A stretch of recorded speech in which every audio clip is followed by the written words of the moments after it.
शहरापासून दूर असलेल्या एका रस्त्यावर सावंतचा एक छोटासा ढाबा होता. हा ढाबा त्याने एका वर्षापूर्वी सुरू केला होता, म्हणूनच अजून तो ढाबा फारसा चालत नव्हता.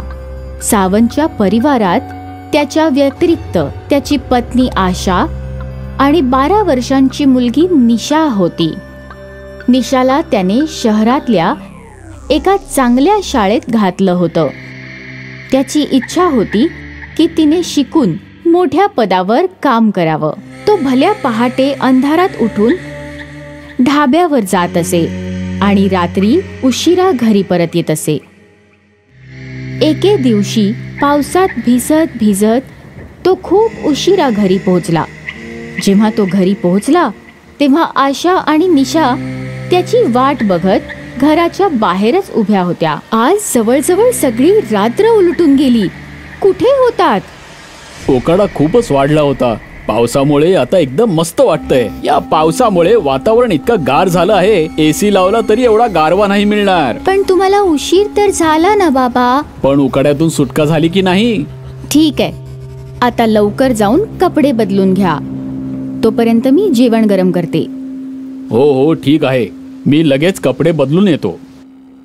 असं म्हणून आशा स्वयंपाकघरात निघून जाते आणि सगळ्यांसाठी जेवण वाढते. तितक्यात सावंत सुद्धा ओले कपडे बदलून येतो. हल्ली उकाडा खूप आहे. कूलरचा सुद्धा काहीही उपयोग होत नाही. हो, या वर्षी तर खूपच जास्त उकाडा आहे. सूर्य जणू आग ओकत असतो. बाबा, आपण एक एसी घ्यायचा का? एसी नक्की घेऊ बाळा, पण आता जास्त पैसे नाहीयेत माझ्याकडे. सेकंड हँड एसी सुद्धा मिळत असेल ना? कुणाला विचारून तरी बघा.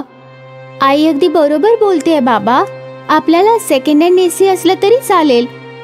उकाड्यात अभ्यास सुद्धा करता येत नाही नीट. ठीक आहे, तुम्हा दोघांची हीच इच्छा असेल तर मी काहीतरी विचार करतो.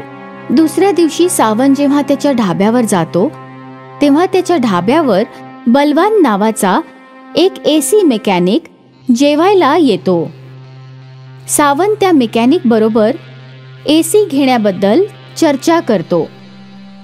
भाऊ, मला एक एसी खरेदी करायचा आहे. एखादा सेकंड हँड कुठे मिळू शकेल का? हो, माझ्या ओळखीचा एकाकडे एक सेकंड हँड एसी आहे खरा, आणि चांगल्या कंडिशन मध्ये सुद्धा आहे. तुला पाहिजे असेल तर मी त्यांच्याशी बोलतो एसी बद्दल. पण एसी चांगला चालत असेल आणि किंमत सुद्धा बरी असेल तरच बोला तुम्ही त्यांच्याशी. अरे सावंत भाऊ, मी तुम्हाला उगीच कुठला तरी एसी का घेऊ सांगीन. हा एसी थोडा जुना आहे पण अतिशय चांगलं कूलिंग देतो. तुमचं घर अगदी काश्मीर सारखं होऊन जाईल. ठीक आहे, तू एसीच्या मालकाशी बोलून काय ते मला कळव. ठीक आहे भाऊ, मी विचारून सांगतो. रात्री घरी आल्यावर सावंत आपली पत्नी आशा आणि मुलगी निशा हिला एसी खरेदी करण्याबाबत सांगतो. हे बघ आशा, मी एक एसी बघितलेला आहे. आपण तो एसी घेऊया. खरंच बाबा? ही तर खूपच मोठी गुड न्यूज आहे. मग आपल्या घरात गारगार वारं वाहू लागणार. खूप मजा येईल. हो हो, एसीच्या गार हवेची मजा काही औरच असेल. पण आधी तो एसी घरी येऊ तर दे. कोणाकडून घेतात तुम्ही एसी? मी एका एसी मेकॅनिकला चांगला ओळखतो आणि तोच मला एसी घेऊन देणार आहे. ही तर खूपच चांगली गोष्ट आहे. हो. त्यानंतर 2च दिवसात एसी मेकॅनिक बलवान त्या एसीच्या मालकाशी बोलतो आणि मग सावंत आशाला सोबत घेऊन एसी खरेदी करण्याकरता जातो. हा एसी खूप चांगल्या कंडिशन मध्ये आहे दादा. तुमचा विश्वास नसेल तर तुम्ही हा एसी एखाद्या मेकॅनिकला दाखवू शकता. नाही ते ठीक आहे, पण या एसीचे किती पैसे हवेत तुम्हाला? दादा, जर योग्य किंमत लावलीत तर आम्ही एसी नक्की घेऊ. अरे सावंत भाऊ, काळजी करू नकोस, योग्य किंमत सांगेन मी. हे बघा, तुम्ही या मेकॅनिकच्या ओळखीचे आहात म्हणून मी तुम्हाला कमी किंमत सांगत आहे. मी या एसीचे फक्त 12,000 घेईन. सावंत भाऊ, ही अगदी योग्य किंमत आहे. कोणताही विचार करण्याची गरज नाहीये. ठीक आहे, मला मान्य आहे. अशा प्रकारे सावंत तो एसी खरेदी करतो आणि नंतर त्याच एसी मेकॅनिकच्या मदतीने स्वतःच्या घरात लावून घेतो. अशा प्रकारे सावंतच्या परिवाराची उकाड्यापासून मुक्तता होते. सगळ्यांना रात्री खूप छान झोप लागते. सगळ्यात जास्त आनंद निशाला झाला होता. बाबा, एसी लावल्यामुळे खरंच खूप फायदा झाला आपल्याला. आता रात्री खूप आरामात झोपू शकतो. नुसतं झोपायचं नाही, थोडा अभ्यासाचा सुद्धा विचार कर. आता घरात एसी लावला आहे तेव्हा तुझ्या अभ्यासात सुद्धा थोडी प्रगती होऊ दे. होईल ना प्रगती? नक्की होईल आई. एके दिवशी निशा घरात एकटीच असते आणि एसी लावून अभ्यास करत बसलेली असते. अचानक एसी मधून एक चेटकीण बाहेर येते आणि निशाच्या समोर उभी राहते. तिला बघताच निशाची घाबरगुंडी उडते आणि ओरडत ओरडत ती खोलीच्या बाहेर धावते. वाचवा, वाचवा, एसी मध्ये चेटकीण राहते.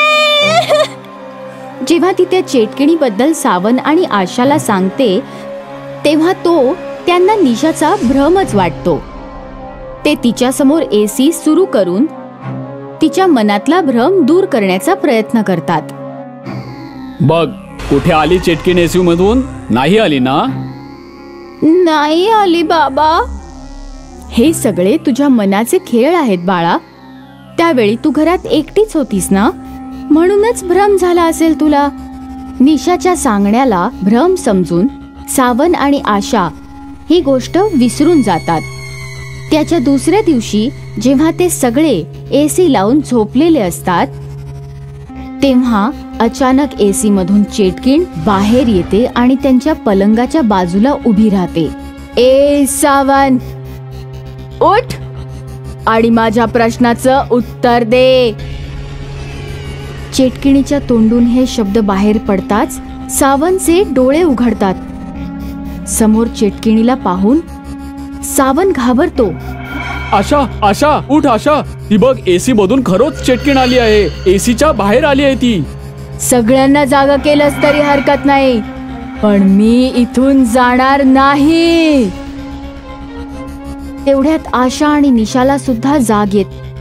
चेटकिणीला बघून दोघीही गर्भगळीत होतात. ही तर खरोखरची चेटकीण आहे. गप्पा बस. हो, आहे मी चेटकीण. तू माझा एसी का खरेदी केलास? आहेस तरी कोण तू? आणि हा एसी तुझा कसा काय झाला? कारण हा एसी माझ्या खोलीतला एसी आहे. तू हा एसी ज्याच्याकडून खरेदी केलायस तो माझा सख्खा भाऊ आहे. माझ्या मृत्यूनंतर त्याने एक एक करून सगळ्या वस्तू विकून टाकल्या आणि शेवटी फक्त हा एसी उरला होता. त्याने हा सुद्धा तुला विकून टाकला. मला हा एसी खूप आवडत होता आणि म्हणूनच हा जिथे कुठे असेल मी सुद्धा तिथेच असेन. पण यात आमचा काय दोष आहे? हे बघ, तू आमचं घर सोडून निघून जा. गप्प बसा, नाहीतर सगळ्यांना मारून टाकेन.